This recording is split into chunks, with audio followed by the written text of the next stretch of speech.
just turn the camera on. Nobody has ever regretted that. And yes, that down the line, you're going to have to do something with that footage, but it's really worth it. And I do advising for filmmakers now, especially fundraising. I help people how to fundraise for their films. But one of the things people tell me when they're thinking about starting is, I just don't know how to start. I don't have a budget yet. I don't have this yet. And I say, just turn the camera on and just start filming, because it's going to be worth it, because you'll be able to have a timeline of what happens. You can even turn the camera on yourself and say, here's what I'm doing, and here's the people that I'm interviewing. We had 80 hours of footage for my film, and we made an hour and a half long film. So this is pretty typical.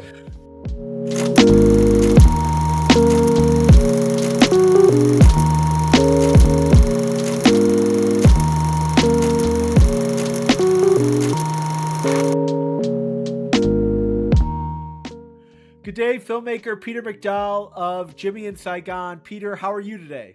I'm doing well, thank you. I'm so thrilled you're here on the podcast. I love the film. It starts a week-long theatrical run at Cinema Village from April 25th to May 1st, which coincides with the 50th commemoration of the Vietnam War. I can't wait to talk with you about the film. But before we do, how did you get started in filmmaking? Did it coincide with your journey with your brother, or was it separate? Was it something you were like, oh yeah, I have this tool that can help me on this journey? I took my first of all, my brother Jimmy was also a filmmaker. He was not a professional one, but he made little films, Super 8 and or 8 millimeter and 16 millimeter films in the 60s and early 70s. And Cool. And when I was growing up, we used to play those. We would have projectors and watch some of his films. Mostly this one film that ended up being in part of it is in Jimmy in Saigon. It's a little cops and robbers film. So when I was growing up, I had a Super 8 camera and I liked making little films. I didn't think much of it.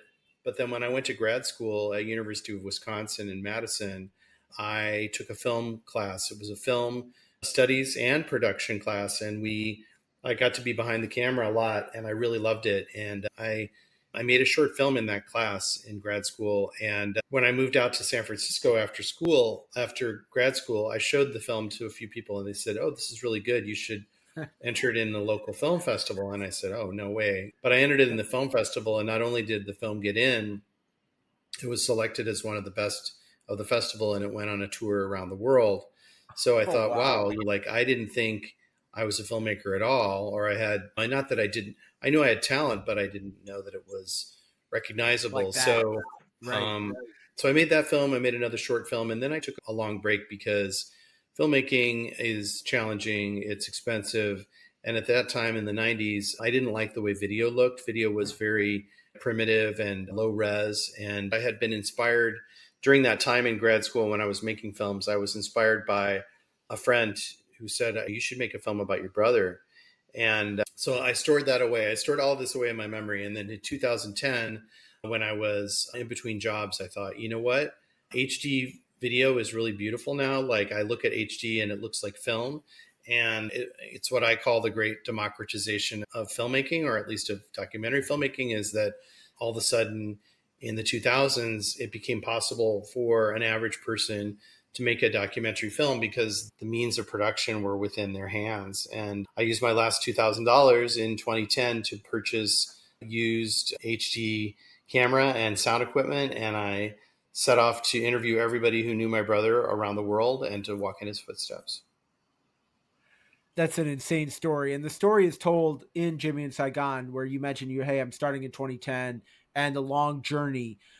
Before we talk about the film, what was your concept of a documentary on the Vietnam War before you started? I feel like this is a combination of both. It was usually like either from a soldier's perspective or they made it from like the Vietnamese perspective, but you hardly ever found one that combined both. Was that sort of your angle going at, like you knew that you were going to make something that didn't really look like the normal documentary about the Vietnam War? Yeah, exactly. Jimmy didn't see combat. He was in the Army and he served his tour of duty, but he was a clerk. And other than one time when they had a bombing on the base, he said other than that, he was not a combat veteran. And so I took my inspiration I watched a lot of Vietnam films subsequently, and while I was making my film, I watched Ken Burns' 10-part documentary about Vietnam. But what inspired me more than that were films about people looking for other people. So that was really what Interesting. inspired me. Like one of my favorite, probably my top inspiration, is a film called My Architect, which is a film about the architect Louis Kahn, and it was made by his son. And he tried to discover his father's legacy. His father died when he was 11 years old. So My Architect was a big inspiration to me. Searching for Sugar Man was a big inspiration to me, a film looking for a lost musician that nobody knew what had happened to him. That, I think the fact that this is not a typical Vietnam film, as you said, this is more, I don't want to say Vietnam is peripheral to it because it's very important, but it's more like the culture and the culture and the country of Vietnam rather than the war. I love that so much, and I love that it doesn't show like the tropes that you would normally expect. So if somebody sees this and then it's obviously connected with the Vietnam War in terms of the commemoration, but they think, oh, it's another Vietnam. I don't need to see that. You need Mm. to see this because it shows the story differently. So it traces the personal journey of you starting in 2010 to find out what happened to your brother. Feels like you would have made this either through a book or through some artistic work, whether it was a film or whether not, because it was that personal of a story. What kind of advice would you give somebody, a filmmaker who is looking to embark on something like that? You can talk about a documentary subject and maybe it doesn't mean that much to you. That's different. But when somebody embarks on something about their own brother, like what kind of advice would you give somebody before they start on that? Yeah, I've received the comment. People said, why not a book? Why not? Why did you choose film? And I think for me, film was just obvious. It's a way of capturing. When I first started talking to my family, I said I was doing an oral history project. And it wasn't like I was lying to them, but I wasn't sure that I was actually going to make a documentary at that point. And I also thought maybe the term documentary would be too threatening to them. I started out just turning the camera on. And that is my biggest advice to everybody, especially if you have older relatives. Just turn the camera on. Nobody has ever regretted that. And yes, that down the line, you're going to have to do something with that footage, but it's really worth it. And when I do advising for filmmakers now, especially fundraising. I help people to Okay. learn how to fundraise for their films. But one of the things people tell me when they're thinking about starting is, I just don't know how to start. I don't have a budget yet. I don't have this yet. And I say, just turn the camera on and just start filming because it's going to be worth it, because you'll be able to have a timeline of what happens. You can even turn the camera on yourself and say, here's what I'm doing. And here are the people that I'm interviewing. We had 80 hours of footage for my film and we made an hour and a half long film. So this is pretty typical.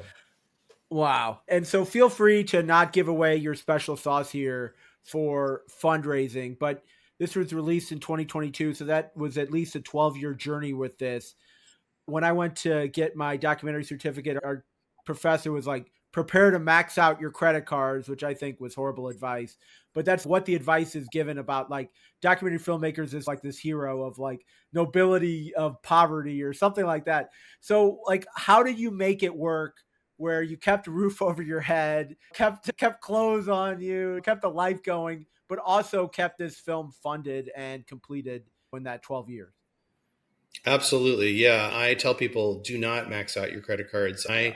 The very first year I made the film, I did accumulate a lot of credit card debt. I wouldn't say it was necessarily the film, but just my life. I was paying for Right. things and I learned my lesson not to do that. And then moving forward, I was like, I'm not going to do it. I don't have the income. I don't have personal family wealth. So what I encourage people to do, and I'm gladly share my special sauce, but there's something that's called a fiscal sponsor, which is a way for people to raise money for projects. And it just means an organization that allows people to make tax deductible donations towards artistic projects. So I got a fiscal sponsor. My first one was Fractured Atlas in New York City.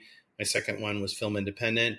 And that meant that people could give donations to my film and they could also use that as a tax deduction. I made a website for the film. I got a fiscal sponsor, and then I just wrote some heartfelt words on social media and in emails to friends to say, hey, I'm doing this and I can't do it without your support. And I started raising some money. And what I soon realized is that people want to see something, they want to see some progress for their money. And I think that's Right. reasonable. So, what I encourage Right. filmmakers to do is raise some money, show some stuff, like here's 5 minutes, raise some more money, show some more stuff, here's 10 minutes, and make the process extremely transparent. And take your core group of people, whether it's friends or family. And if you're like me, I have a lot of friends and family, but they're not rich. So, you get Right. your friends and family that have some money, but then you build out to their friends and their friends. And inevitably, you'll find a few people that are really philanthropic, that have some means, some capacity in their life to be able to help make a difference. And I ended up having 750 donors. And the great That's thing about those awesome. 750 donors is that they're also my army of viewers. So And they're super supporters and excited. Their name's in the film. They publicists. want to go Yeah. see it. That's awesome, Peter. So, soundtrack is also released on April 25th, which I think is really cool.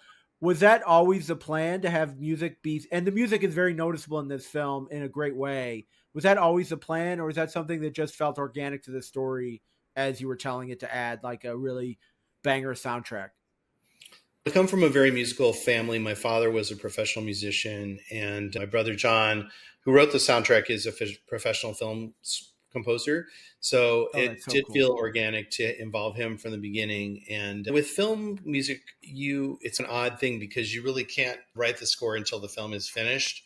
He started writing it, but then like when the film is finished, then they can really go to town on writing it. We spent a while writing. I spent a while with my brother writing the music, which he co-wrote with a wonderful singer songwriter named Sabina Shuba. And then as I was mixing it, doing sound mixing, my sound mixer said something that really touched me. He said, "Peter, your film is 70% music." And I thought, that's so great. That's just what Jimmy loved music too. That's the other thing I forgot to say. Jimmy just devoured music, whether it was popular music at the time or what. And my father, my family, and I believe that music propels stories forward. We got such positive response to the soundtrack to the film that I said to my brother who wrote the music, we have to release this as a soundtrack. And so we decided to hold, the music's been done for a few years, but we decided to hold it back until our New York premiere because we're now Awesome. going to go all across the country. We're starting in New York, we'll be in LA, hopefully a few more cities, Santa Fe, before we go online. And we just wanted to share it all with the world. That's brilliant. So it was released, I think it had its world premiere at the British Film Institute Flair Festival in 2022, and it's been through a bunch of festivals since then. What's Yeah. that process been like? Has it been like what you predicted, or what would you change about the festival process? Was it just like you'd get it into festivals to try to grow awareness, which would get further distribution, which now leads to the week-long theatrical run? Like looking back, what would you say would be advice that you could give from somebody for somebody embarking on that process? Yeah, film festivals are great. I think that there's a little bit of a caveat, a little warning I would give to people is that there's a lot of predatory festivals. There's festivals that, Right. apply to our festival. It's only Get a $80 to laurel. apply. And then Yeah. another $80, and they're just trying to make money and they're never going to bring your film. We And then I've had advisors say you only need 2 or 3 film festivals and then move on. But Right. um, we were happy to expand that, and we did 2 years of festivals. We did 40 festivals over 2 years, and I think that a film is either a festival film or not a festival film, and ours definitely was. It was really connecting with audience. We won a couple of audience awards, and but festival life comes to an end, and then you have to go on to the real world. So I'm very excited that we're actually going beyond the festival world now to movie That's awesome. theaters. And at Cinema Village in New York, we have 31 screenings over the course of a week. We have a lot of Hell opportunity yeah. for people to check out this film. I love the persistence that has been part of your story, Peter. Is that you worked on it for 12 years, then you went on a festival run, and now we're getting a theatrical. It just shows like the power of persistence and just staying with it and knowing that you have a great film and being like, hey, if I can continue expanding the network, it's going to continue to be successful. And you've seen that happen. I think a lot of times maybe people give up on their film too easily. They're just like, this is hard work. It's not reaching enough people. I move on to something else. And it's like, no, stick with it. The persistence will pay off. And it's really inspiring to see. Thank you. As one of my mentors, the phrase he uses is polite persistence. And he keeps saying polite I persistence, love that. polite persistence. And and I encourage positivity.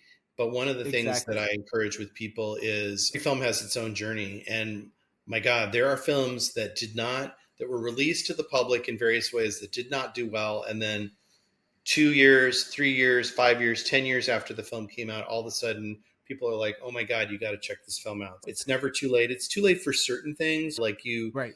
you can't really, as my distributor says, age is real in films, meaning like how old the film is. But so you don't have a lot of chance, you don't have a lot of leeway in terms of the film is young enough for festivals or it's young enough for distribution. But then beyond that, a film can absolutely have a life as people continue to explore it. And I feel very lucky and very pleased and proud. You should. So, what's next for you, Peter? You're going to have this week here.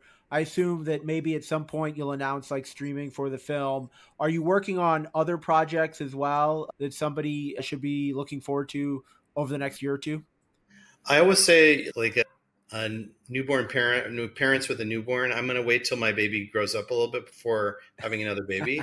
Yeah, I'm going to savor this one for now. But I I'm love thinking that. in 3 to 5 years, I'd be happy to make something else. I'm particularly inspired by music. There are a couple music related documentaries that I'd like to make. That's probably what rises to the top for me. There's a particular song that I love, like to make a short film all about this one song. There's also a band that I really love that I'd like to make a full-length feature documentary about. Hell yeah. But I want to move the Jimmy in Saigon story forward. The other thing that I will plant a seed is that many people have told me that Jimmy in Saigon could be a great narrative film with actors. It could be converted into that. So I'm Interesting. certainly open to that idea. I don't think I would direct such a film, but I am curious to, when we put the film out into the world, whether there are any other film production companies or directors or filmmakers that might be interested in trying their hand at a narrative version of the film. Interesting. So, Yep. indie film podcast, Peter, love hyping other people's projects. I love the term polite positivity, persistence, Polite polite persistence. persistence. Yeah. And that's what we try to do as well. Just hype other people's projects, show love to Yeah. other people. So, is there an indie film or filmmaker that you love, that you rave about, and you wish more people knew about? Yeah. Yeah. I'm going to give you two answers, but one of my Love it. personal heroes is Pedro Almodovar. I love his films very much, the Spanish So filmmaker. great. And I think he has a combination of comedy and music and life that I really inspires me. So I'm always delighted to check out what he's doing. And there's a film that's about to hit movie theaters that just finished a wonderful festival run by my friend Rachel Seed, and it's called A Photographic Memory. And Rachel's film has a lot of similarity to my film in that she lost a family member when she was young. In fact, it was her mother. So her mother died when Rachel was a year and a half old, and she didn't know that much about her mother, and she felt this hole in her life. And she, like me, she spent about 10, 12 years making this film where she traveled the world to try to meet all of her mother's friends. And we've become good friends and we support each other's film. We've each seen each other's films a lot of times. And every time I see her film, I cry and I like tell people like, you have to see this film. Definitely love Rachel Seed and A Photographic Memory. I love the whole documentary film community. I've met so many great people. There's a documentary film group called the D Word, and I love them. So yeah. Love that. And I just love your focus on sharing the love for other people. It shines through in Jimmy in Saigon, you showing love for your brother, your family, the Vietnamese people that were connected in Jimmy. So it's no surprise that you are like this in life as well, Peter. So Peter McDowell, the film is Jimmy in Saigon. It's beginning a week-long theatrical run on April 25th to May 1st. Go check that out. It's a fantastic film. And thank you for joining me today on the podcast, Peter. Thank you. And our website is jimmyinsaigon.com, and the Instagram is Jimmy in Saigon, JIMMYINSAIGON.